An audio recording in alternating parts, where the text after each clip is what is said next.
Dear students, now we will talk about the basic differences between DNA and RNA. यानी DNA और RNA के बीच मूलभूत क्या अंतर है। हालांकि हम लोग DNA और RNA को अलग अलग पढ़ भी चुके हैं। तो DNA को जो है हम लोग डीऑक्सी राइबोन्यूक्लिक एसिड कहते हैं और RNA को राइबोन्यूक्लिक एसिड।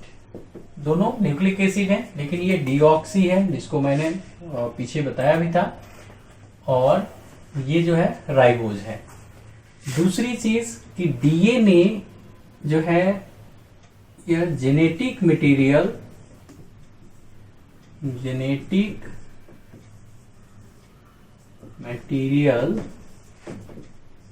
ऑफ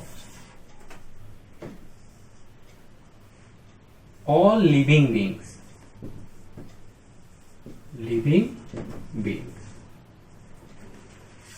जबकि आरएनए जो है यह जेनेटिक मटेरियल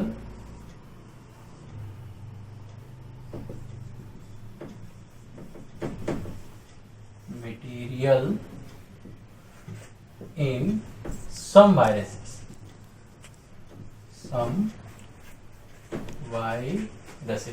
जैसे हम यहाँ जो है टीएमवी ले सकते हैं, इसमें आरएनए जेनेटिक मटेरियल होता है।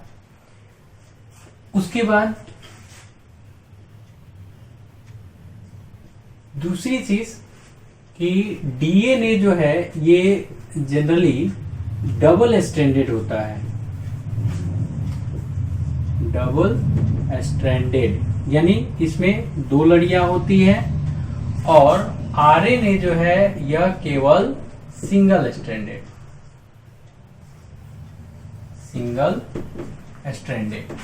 हालांकि कुछ समय पर जो है इसकी दोहरी संरचना भी हमें देखने को मिलती है, लेकिन जैसा कि मैंने डिस्कस किया था आरआरएनए के संबंध में कि वह एकल लड़ी वाला होता है, लेकिन कुछ जगहों पर फोल्ड होने की वजह से वह डबल स्ट्रैंडेड जैसा दिखता है।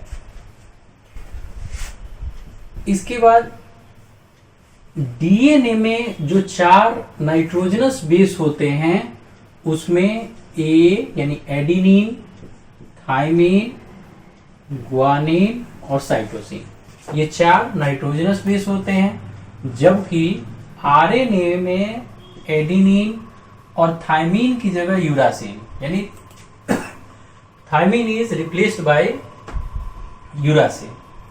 तो एडिनिन, यूरासिल, ग्वानिन और साइटोसिन इसमें पाए जाते हैं।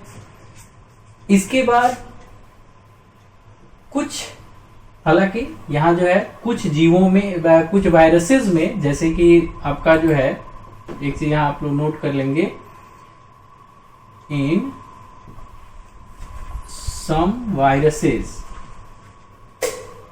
डीएनए जो है सिंगल स्ट्रैंडेड भी होता है, जैसे कि 174 कॉलीफेग या फिर कॉलीफेग MS2। इसमें जो है सिंगल स्ट्रैंडेड डीएनए पाया जाता है। उसके बाद आरएनए भी कुछ वायरसेस में, जैसे ये सिंगल स्ट्रैंडेड होता है, लेकिन कुछ वायरसेस में डबल स्ट्रैंडेड होता है, जैसे रियो वायरस। ठीक है। इसके बाद हम इसके डिफरेंस में देखें तो यहां जो डीएनए जो है यह जेनेटिक इंफॉर्मेशन को कंटेन भी करता है और उसको इनहेरिट भी करता है। तो it contain and inherit genetic information,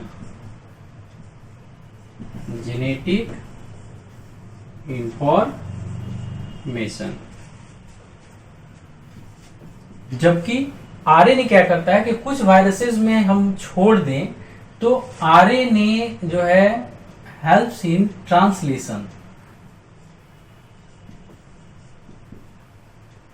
helps in translation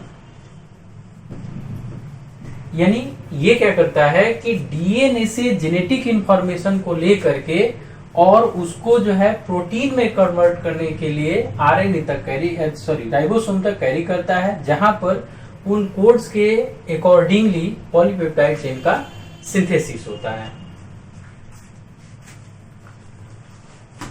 उसके बाद लोकेशन में अगर हम बात करें तो डीएनए जो है ये न्यूक्लियस,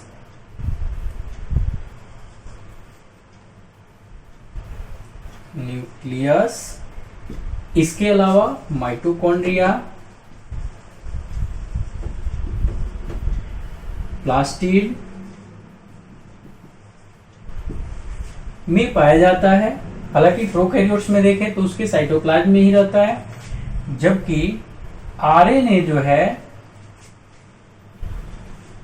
आरएनए ये न्यूक्लियस में सिंथेसाइज होता है, लेकिन यह जनरली साइटोप्लाज्म में ही पाया जाता है। यानी ये साइटोप्लाज्म रहता है, इसका फंक्शन भी साइटोप्लाज्म में ही है। इसके बाद 7th में हम लोग जो है इसमें देखेंगे कि डीएनए जो है इसका जब कॉपिंग होता है तो डीएनए की कॉपिंग में इट नीड्स प्राइमर, जैसा कि हम लोग रेप्लिकेशन में पढ़े, प्राइमर ड्यूरिंग रेप्लिकेशन या during its copy, during its कॉपिंग। ठीक है, यानी कि इसको जो है हम लोग सिंपली किस नाम से भी जानते हैं, तो रेप्लिकेशन।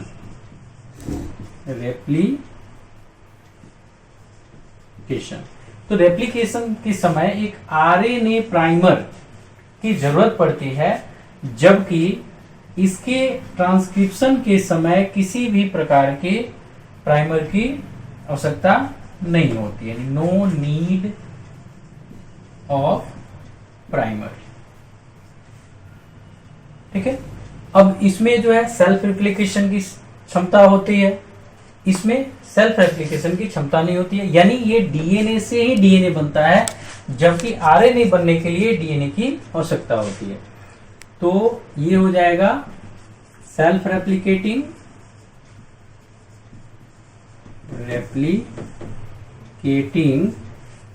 और यहां क्या होगा कि नॉट सेल्फ रेप्लिकेटिंग,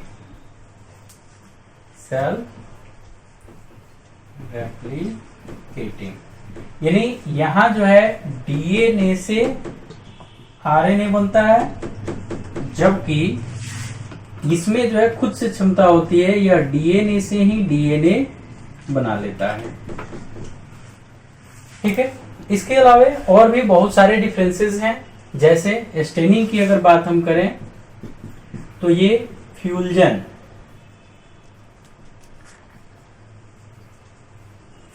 जो स्टेनर होते हैं उससे रिएक्ट करता है, और यह जो है आपको बेसोफिलिक, जैसे बेसोफिलिक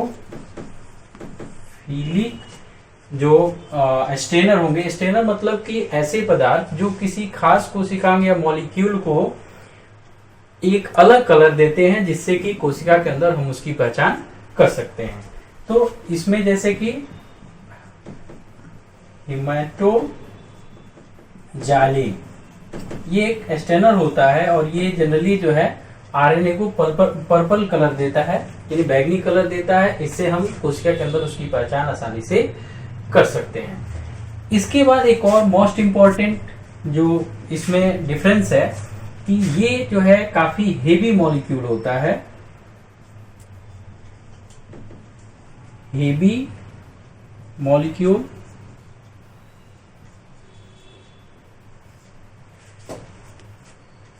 और ये जो है यानी हेवी मॉलिक्यूल कहें या लार्जेस्ट मॉलिक्यूल भी कहें, बायोकेमिकल की दृष्टि से ये लार्जेस्ट मॉलिक्यूल होता है, और ये भी जो है बड़ा मतलब लार्जर मॉलिक्यूल है, लेकिन डीएनए की अपेक्षा ये कम होता है। तो कंपैरेटिवली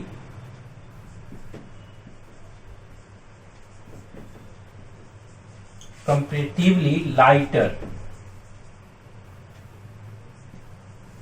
वन, यानी उसके मुकाबले ये थोड़ा सा हल्का होता है। तो इसमें जो है हमने, हालांकि ये 10 डिफरेंसेस जो है यहाँ एनलिस्ट किया है, लेकिन मुख्य रूप से जो हमें याद करने वाली चीजें हैं, जो हमें ध्यान में रखने वाली चीजें हैं, तो पहला तो इसके जो है राइबोज शुगर में, इन पेंटोज शुगर में जो अंतर होता है, ये डीऑक्सीराइबोज होता है, ये राइबोज होता है। इसके अलावा दूसरी चीज कि ये genetic material of all living beings, यानी जितने भी सेल हैं, सेल के रूप में हैं, उन सब में डीएनए ही जेनेटिक मटेरियल होता है, चाहे वो सिंगल स्ट्रैंडेड हो या डबल स्ट्रैंडेड हो। जबकि आरएनए जो है ये केवल कुछ वायरसेस जो हैं इसमें जेनेटिक मटेरियल की तरह काम करता है। जैसे इसमें जो है एक आपका आ जाएगा HIV, ह्यूमन इम्यूनो वायरस, इसमें भी आरएनए जेनेटिक मटेरियल होता है।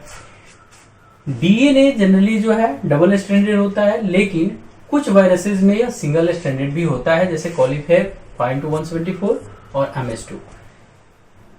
आरएनए जनरली सिंगल स्ट्रैंडेड होता है, कभी कभी ये फोल्ड होकर के डबल स्ट्रैंडेड जैसा अपीयर होता है, लेकिन रियो वायरस में ये डबल स्ट्रैंडेड होता है।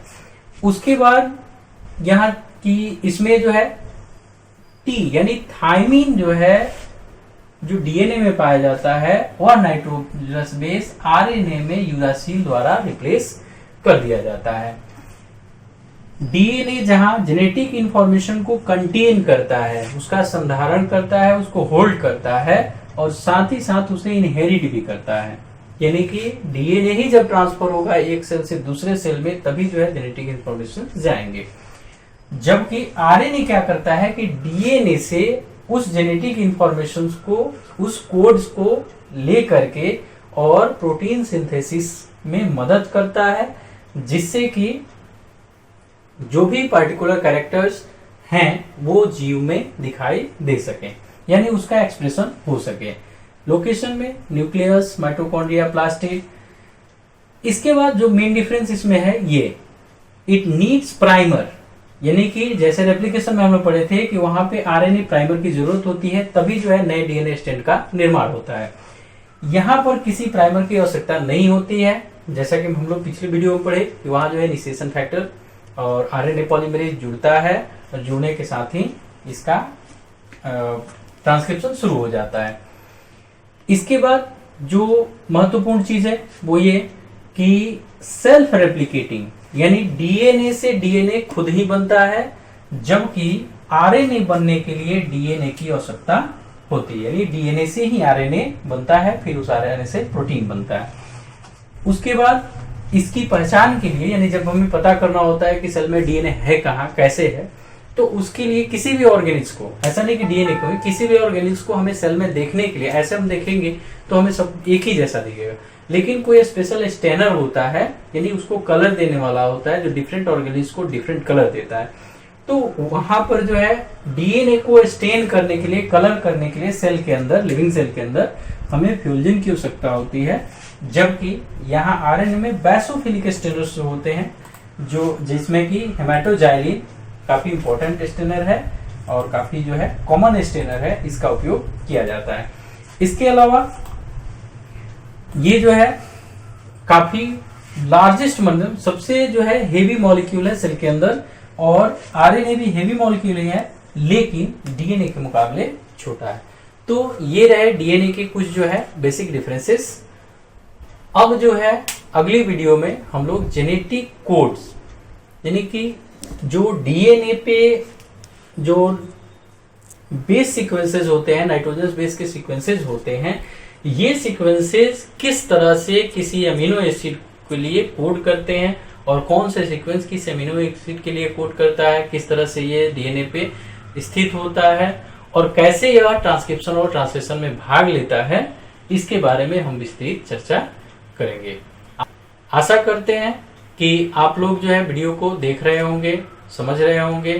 किसी भी तरह का कोई डाउट है तो आप लोग जो है निसंकोच, बिना किसी संकोच के आप लोग जो है हम तक पहुंचाने का प्रयास कीजिए। हम उस डाउट को एकदम यथाशीघ्र, हाँ, एक जो है प्राची ने एक क्वेश्चन पूछा था जिसको मैंने इस वीडियो में जो है क्लियर किया था कि sense stand, anti sense stand या टेम्पलेट स्टैंड और कोडिंग स्टैंड। तो मैंने उसके बारे में बताया भी था कि जिस स्टैंड पे आरएनए का ट्रांसक्रिप्शन हो रहा होता है उस स्टैंड को हम लोग जो है सेंस स्टैंड या टेम्पलेट स्टैंड कहते हैं। जबकि साथ ही जो कंप्लीमेंट्री उसी डीएनए का जो कंप्लीमेंट्री, जैसे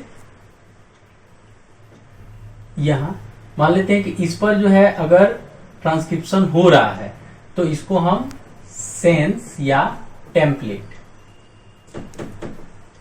कहेंगे, और चूंकि ये जो है खाली रहता है तो इसको हम एंटी सेंस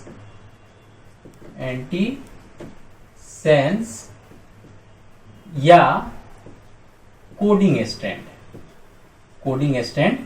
कहते हैं। तो ये चीज हम ध्यान में रखेंगे। इसका जो है डायरेक्शन जो होता है 3 प्राइम टू 5 प्राइम और इसका डायरेक्शन 5 प्राइम टू 3 प्राइम, क्योंकि ये जो है और ये हमेशा इसी स्टैंड पे होगा, क्योंकि जब भी कोई नया न्यूक्लियोटाइड चेन बन रहा होता है तो उसका डायरेक्शन हमेशा 5 प्राइम से 3 प्राइम ही होगा। तो जो भी कंप्लीमेंट्री स्टैंड यहाँ बनेगा उसका जो है डायरेक्शन ऐसे ही होगा।